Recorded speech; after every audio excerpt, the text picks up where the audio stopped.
김진옥 목사님의 하늘이 열리는 금식기도는 제가 심혈을 기울여 정성껏 만든 책입니다. 기도응답의 놀라운 간증들 한번 들어보세요.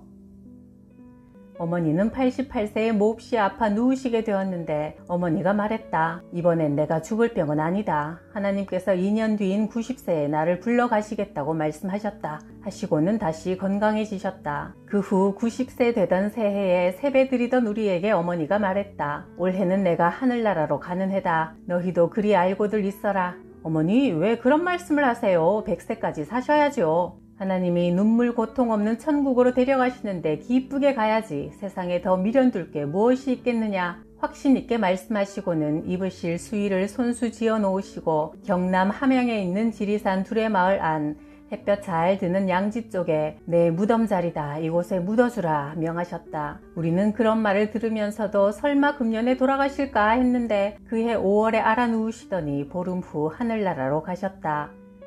2012년 두레 수도원에서 첫 10일 금식기도 수련회가 열렸다. 40명이 모였고 우리 부부도 함께했다. 나는 10일간 물만 마시며 매일 2시간씩 왕방산 둘레길 7km를 산행하고 4시간씩 성경 공부를 인도했다. 당시 나는 역류성 식도염이 심해서 몹시 시달렸다. 4년간 병원에 다니며 계속 치료를 받아도 낫지 않았다. 약을 먹으면 조금 진정되는 듯 하다가 곧 재발하기를 5년을 계속하니 하루는 주치의가 포기하면서 말했다. 목사님은 식도염이 체질인 것 같으니 그냥 조심하며 사십시오. 아니, 그런 체질도 있습니까?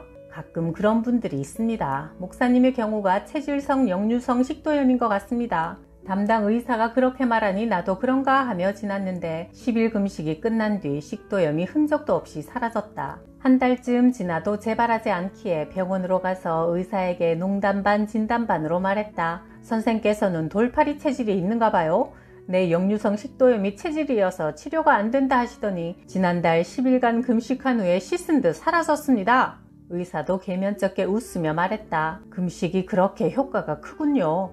앞으로 그런 환자가 오면 두레 수도원으로 보내야겠습니다.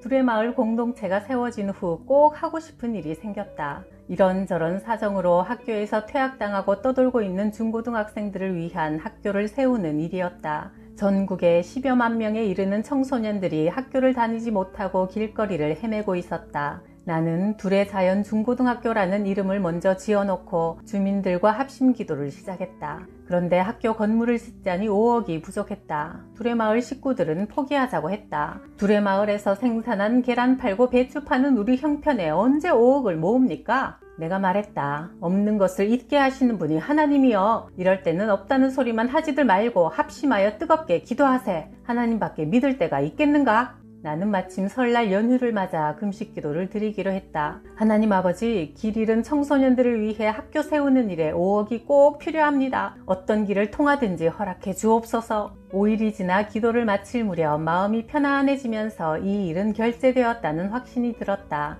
얼마 후 어느 할머니가 전화를 걸어왔다. 목사님, 제가 평소에 좋은 일에 쓰려고 모아놓은 돈이 조금 있는데 목사님 하시는 일에 헌금할까 해서 전화드렸습니다. 제가 거동이 불편하니 목사님이 좀 와주실래요? 할머니가 일러준 곳으로 찾아가니 80대 할머니가 내 손을 잡으며 말했다. 목사님, 이 돈이 얼마 되지는 않습니다만 평생 푼푼히 모은 돈입니다. 제가 기도할 때는 길 잃은 청소년들을 돕는 일에 쓰임받게 해달라고 기도드려 왔습니다만 제 기도는 신경 쓰지 마시고 목사님이 알아서 좋은 일에 써주세요. 나는 할머니에게 건네받은 통장을 펴보았다. 정확하게 5억 원이었다. 할머니, 참 신기한 일이네요. 제가 청소년 돕는 학교 세우는 일에 5억이 필요해서 지난 설날 일주일간 금식기도를 드렸는데 이렇게 할머니를 통해 정확하게 허락되는군요. 정말 감사합니다. 드디어 1999년 3월 5일 두레 자연고등학교에 개교 예배를 드렸다. 2014년 인터넷에 중독된 청소년을 치유하고 교육하기 위해 동두천에 두레 국제학교가 세워졌다. 매일 체육 시간이 있는데 동두천 지역은 북쪽이라 겨울이 길고 눈이 많다. 겨울 동안에는 야외 체육을 할 수 없어 실내 체육관이 절대적으로 필요했다. 적게 잡아도 20억은 좋게 필요했다. 3일 금식하며 기도드리기로 작정했다. 하나님, 장차 나라의 일꾼이 될 귀한 자녀들이 이렇게 추위에 떨어서야 되겠습니까? 체육관을 지을 길을 열어주옵소서. 그렇게 기도한 지 3년째 되는 해 어느 날 느닷없이 통장에 14억이 들어와 있었다. 깜짝 놀라 알아보니 미국 아이오와에 사는 어느 할머니가 기도드리는 중 김진홍 목사가 운영하는 학교에 체육관을 지어드려야겠다는 마음이 들어 보낸다는 사연이었다. 할머니는 미국에서 가발 장사를 하며 평생 모은 돈을 헌금한 것이다. 3층짜리 체육관 건축 예산을 뽑으니 28억이 나왔다. 하나님, 절반인 14억을 주셨으니 나머지 14억도 길을 열어주실 줄 믿습니다. 멋진 실내 체육관을 지어 학생들이 마음껏 운동할 수 있도록 허락하옵소서. 그러던 중 거래 금융기관인 의정부 신용협동조합에서 연락이 왔다. 두레마을에서 14억이나 입금시켜놓고 왜 그냥 있습니까? 우리가 실내 체육관을 지으려 하는데 28억이 필요합니다. 나머지 14억이 부족하여 기도하고 있습니다. 그 말을 듣고 신용조합 측에서 선뜻 대답했다. 나머지 예산은 우리가 감당할 테니 공사를 시작하십시오. 우리는 감사함으로 체육관을 짓고 준공 예배 때 미국 할머니를 초대했다. 그러나 답이 오기를 나는 기도 중에 응답받고 하나님께 드린 헌금이니 내가 가서 얼굴을 내비칠 필요가 없습니다. 그렇게 은혜 가운데 지어진 체육관에서 학생들은 마음껏 뛰며 운동을 즐기고 있다. 나는 형님을 통해 천국이 있음을 확신하게 되었다. 나보다 4살 위인 형님은 일본에서 초등학교를 다니면서 조센징이라고 왕따를 당하고 후에 한국에 와서는 또 쪽발이라고 연거푸 따돌림을 당하면서 마음에 크게 상처를 입었다. 그러더니 군대 갔다 와서는 정신병 증세를 보이기 시작했다. 어머니가 차려주신 밥에 독약이 들었다며 코를 킁킁대고 한밤중에 칼을 들고 와서는 어머니를 보고 막이라며 찔러 하질 않나. 형님 때문에 우리도 미칠 것 같아. 차라리 형이 교통사고라도 나서 죽었으면 좋겠다 싶을 만큼 온 식구가 고통을 당했다. 마침내 육신마저 병이 들어 황달로 눈이 샛노래지고 몸이 부어오르기 시작했다. 대구 동산병원 의사가 일주일 넘기기 어렵습니다. 장례 준비하시지요 했다. 그 말을 들은 누님, 동생, 나 우리 셋은 이제 형님 장례 끝내고 나면 우리 새 출발하자며 기뻐했는데 뜻밖에도 어머니가 여행 채비를 갖추고 집을 나서더니 이틀 후 큰 보따리를 머리에 이고 오셨다. 고향 가서 형에게 좋다는 약을 캐왔다. 죽어가는 자식을 어찌 그냥 보고만 있겠느냐. 펼쳐보니 쑥뿌리, 익모초, 도라지, 더덕, 엉겅퀴 등이 가득했다. 어머니는 그 풀뿌리들을 솥에 넣고 물을 가득 부어 이틀 동안 달였다. 새까맣게 우러난 물을 형이 새사발 들이키더니 황달이 감쪽같이 나와버렸다. 우리 세 남매는 크게 낙담했다. 정신병은 남겨두고 황달만 고치면 어떡하나.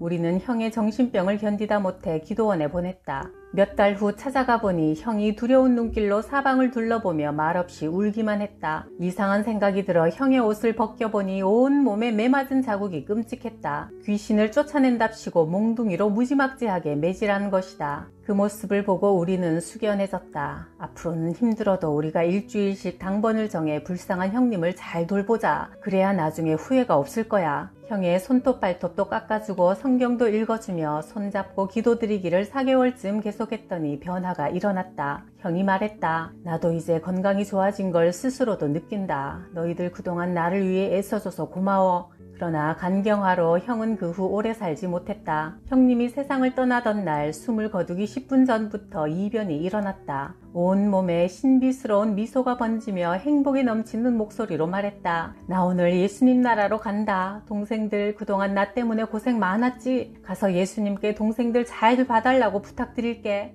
임종 직전 기쁨이 넘치는 형님의 얼굴을 보고 나는 생각했다. 야, 우리 형님은 성공하셨구나. 10년을 정신병으로 고통당해도 죽을 때 저렇게 구원의 확신을 가지고 죽을 수만 있다면 그것이 바로 인생 성공이라는 생각이 들었다. 형님은 만면에 미소를 머금고 말했다. 동생들 찬송 한 곡 불러줄래? 할렐루야 찬양하세 내 모든 죄 사함 받고 주 예수와 동행하니 그 어디나 하늘나라. 3절을 부를 때 형님은 숨을 거두었다. 넘치는 웃음을 띤 채 창문을 향해 손을 내밀더니 한마디 말을 남겼다. 예수님이 마중 나오시네. 형님의 임종은 내 가치관과 삶의 방향을 바꿀 만큼 큰 충격과 감동을 주었다. 그 뒤로 나는 죽는다는 것이 참 좋은 일이라는 신념을 갖게 되었다. 살아있는 동안은 하나님이 맡겨주신 사명을 열심히 감당하다가 죽음을 맞으면 하늘나라 예수님 곁으로 가서 편히 쉬는 것이라는 확신을 얻었다. 오늘도 많은 사람들이 이 땅이 전부인 줄로 알고 땅의 일에 매여 아등바등 하고 있다. 땅의 세계를 넘어 하늘의 세계가 존재함을 알아서 땅에서 하늘로 가는 길 닦는 일에 관심을 두는 삶을 살아야 한다. 1980년 내 나이 39 되던 해 경기도 화성군 남양만에서 주민들의 소득을 높인답시고 호주에서 소와 돼지 1000마리를 수입하는 사업을 진행했다. 김진옥 목사 이름으로 농협의 구좌를 열고 지역 농민들에게 솥값을 입금하게 했다. 교회를 믿고 나를 믿는지라 농민들이 형편에 따라 몇 마리씩 정하여 투자했다. 호주에서 소와 돼지를 실은 배가 출항했다는 전보를 받으면 솥값이 호주 회사로 넘어가는 절차였다. 잘 진행되다가 수송 과정에서 호주 측의 실수로 사고가 일어났다. 책임 문제로 다툼이 일어나 시끄러워지자 나는 호기롭게 나서서 책임은 다 내가 질 테니 여러분은 각자 자기 일 열심히 하시고 싸우지 맙시다 하고 험악한 분위기를 가라앉혔다. 1억 4천만 원 전체를 책임진다고 선포했으니 그만 내가 빚쟁이가 되고 말았다. 솥값을 낸 농민들에게 돈을 돌려주지 못하자 농민들이 주일 예배에 몰려와 행패를 부리는 처지에 이르렀다. 어느 주일에는 교인 숫자보다 빚쟁이 숫자가 더 많을 정도였다. 그들은 예배 시간에 뒷자리에 줄을 지어 앉아서는 내가 설교할 때면 회방을 놓았다. 김 목사, 말은 잘하는데 빚부터 갚아야지. 그 천당에 빨리 돈 보내라고 전보 치시오. 하며 소동을 피웠다. 날이면 날마다 빚쟁이들이 몰려와 시달리니 내가 감당하기에 너무나 벅찼다. 어느 달 밝은 밤 남양만 바다를 막은 제 방으로 올라갔다. 다른 돌이 없다. 나 하나 바닷물로 들어가 끝장내는 거다. 모진 마음을 먹고 제 방 위에 신발을 벗어놓고는 바다 쪽으로 다가가다가 정신이 번쩍 들었다. 내가 아무리 실패하여 궁지에 몰렸기로서니 바닷물에 빠져 죽는 목사가 될 수는 없지. 죽어도 기도하다 죽어야지. 물에 빠져 죽을 수는 없는 거다. 교회당 기도실로 들어가 문을 안으로 닫아 걸며 각오했다. 이제 세상길은 다 막혔으니 하늘길을 찾는 거다. 여기서 금식하면서 하나님을 만나 결판을 내는 거다. 하나님을 못 만나면 이 자리에서 죽는 거다. 바다에 뛰어들어 죽느니 기도실에서 기도하다 죽자. 나는 집사 한 분을 불러서 일렀다. 내가 이 방에서 하나님을 만나야겠으니 나를 방해하지 마세요. 내 발로 나오기 전에는 아무도 나를 건드리지 마십시오. 나는 여기서 하나님 만나는데 목숨을 걸었으니 그리 아세요. 하나님을 못 만나면 이 방에서 죽을 작정이니 물도 음식도 들여보내지 마시고 그냥 두십시오. 집사는 숙연한 표정으로 말했다. 예, 목사님, 우리도 밖에서 금식기도에 동참하겠습니다. 하나님께서 목사님의 진심을 아시니 응답하실 줄 믿습니다. 나는 방으로 들어가 히스기야 왕처럼 벽 앞에 앉아 혼을 기울여 기도드리기 시작했다.